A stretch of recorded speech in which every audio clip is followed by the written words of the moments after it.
Recently, I watched the first episode of the revived version of Law and Order. The episode was entitled The Right Thing, and after watching it, I felt that NBC should have either shelved it or went back to the drawing board and reworked and tweaked the episode. Um, I'm going to be honest here. As it stands, this show needs some serious retooling if it's gonna be a hit like it was years ago. And where should I start with my criticisms? All right, my first criticism here is the rip from the headline subject that they chose to do was seriously a conflict of interest. Now, the subject in question was the Bill Cosby case. This is their second time doing it. The first time they did it was on Law and Order SVU. The second time right now, they decided to do it from where Bill Cosby gets out of jail on appeal and he gets murdered. But let's get back to Bill Cosby for a minute. Bill Cosby was a fixture and a prominent person in the NBC network. He's responsible for saving the NBC network from ruin. He also revived the sitcom, which in some circles was a dying genre as networks were more going towards the hour-long drama concept. But it's a conflict of interest to me because NBC, via Law and Order, they developed, or they were the architects of Me Too and the Cosby scandal. And I'll go into that in a future video, so keep your eyes peeled on it. Anyway, as I watched this episode, I just felt that the whole line about catching lightning in a bottle rang true. In fact, Law and Order was lucky if they caught flies in a bottle because Law and Order and NBC couldn't hide their bias for Bill Cosby. It was evident throughout the whole hour how they felt about Bill Cosby. From the murderer of the Bill Cosby-like character, the indifferent wife, which she was the opposite of Camille Cosby, who stood by her husband, to the murderer of the Bill Cosby-like character, and the different characters that chimed in throughout the hour. NBC and Dick Wolf couldn't hide their disdain for Bill Cosby. It was too transparent. Now, if the material was given to a writer who was impartial and could cleverly show you both sides of this argument, this could have been a very compelling episode. But as it was presented, the racial injustice aspect, which the Bill Cosby character brought up via interview, was ignored. And themes such as police misconduct, Me Too, sexual assault were handled poorly. And in my opinion, there were other subjects that they could have interwoven in this episode. You could have talked about statute of limitations pertaining to the 40 women who really didn't have a face or a place in this episode.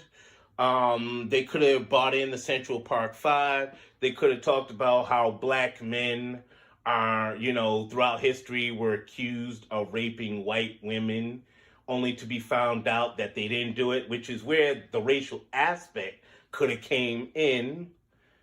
They could have also talked about due process or the Supreme Court and the appellate court, but none of this was talked about. The whole thing on its face was just fell flat. They just dealt with, whoa, something, the Cosby character is guilty, and we got to hammer in the fact that this character is guilty, and we gotta be repetitive to the audience that he's guilty and the sentence is death. That's pretty much what I got out of the episode. It was as if Cosby is renting a space in Dick Wolf's head and NBC's head as well. They can't accept the fact that Cosby's case was vacated by the Supreme Court.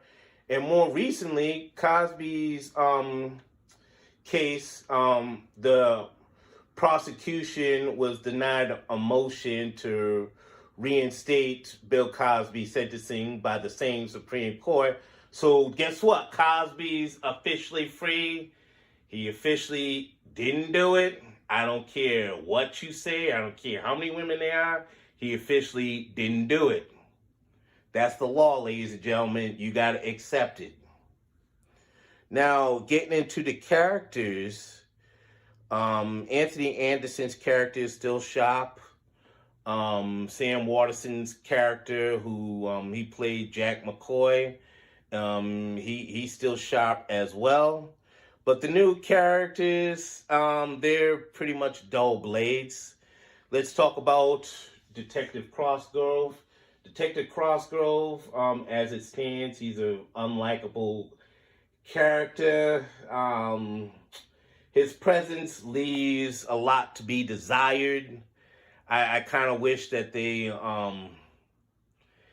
got rid of him, because he just really doesn't add or subtract to the revived Law and Order. I hope if Law and Order is renewed for season 2, that they don't bring him back and they bring a new character that has more chemistry with Anthony Anderson's character and is a little bit more likable. I'm not saying that the character can't be a jerk. I know what they're going for. They're trying to make him reminiscent of Logan or Briscoe and some of the other detectives before, but it's clearly not working. So if it's not working, just take the L.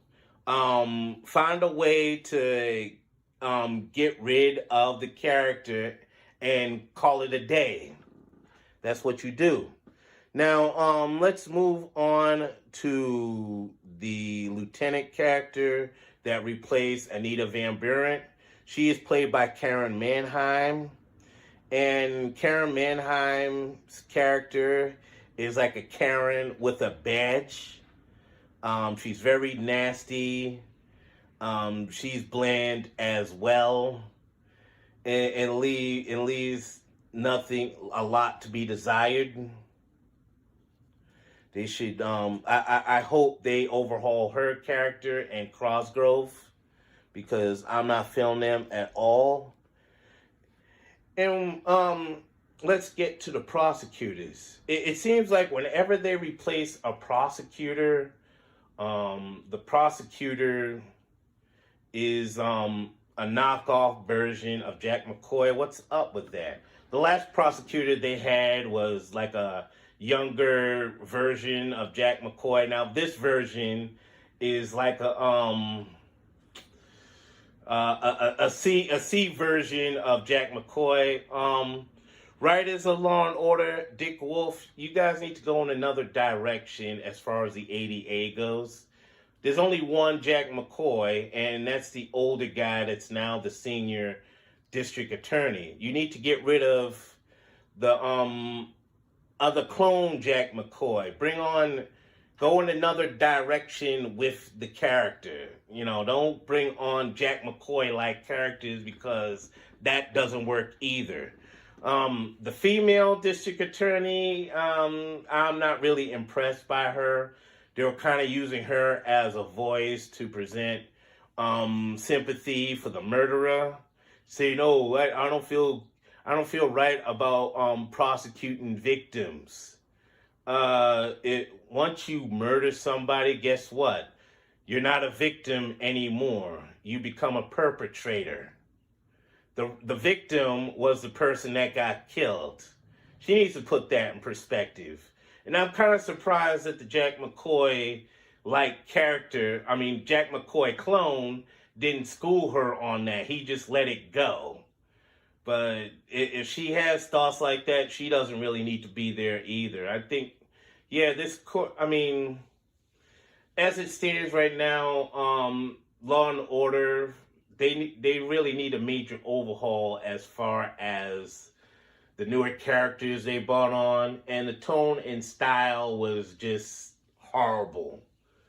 So, I get bringing back a show to revive certain nostalgia, since the nostalgia wave is in right now with stuff that's retro.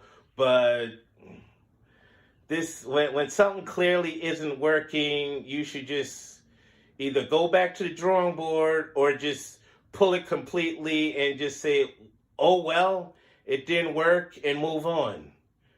Now, it's not to say that this show can't get better as episodes go on, but after watching the first 2 episodes, I'm just not really feeling the revived version of Law and Order. And I'm sorry, NBC, you didn't do the right thing by your viewers and longtime fans of Law and Order. So, this is Iron Will Media.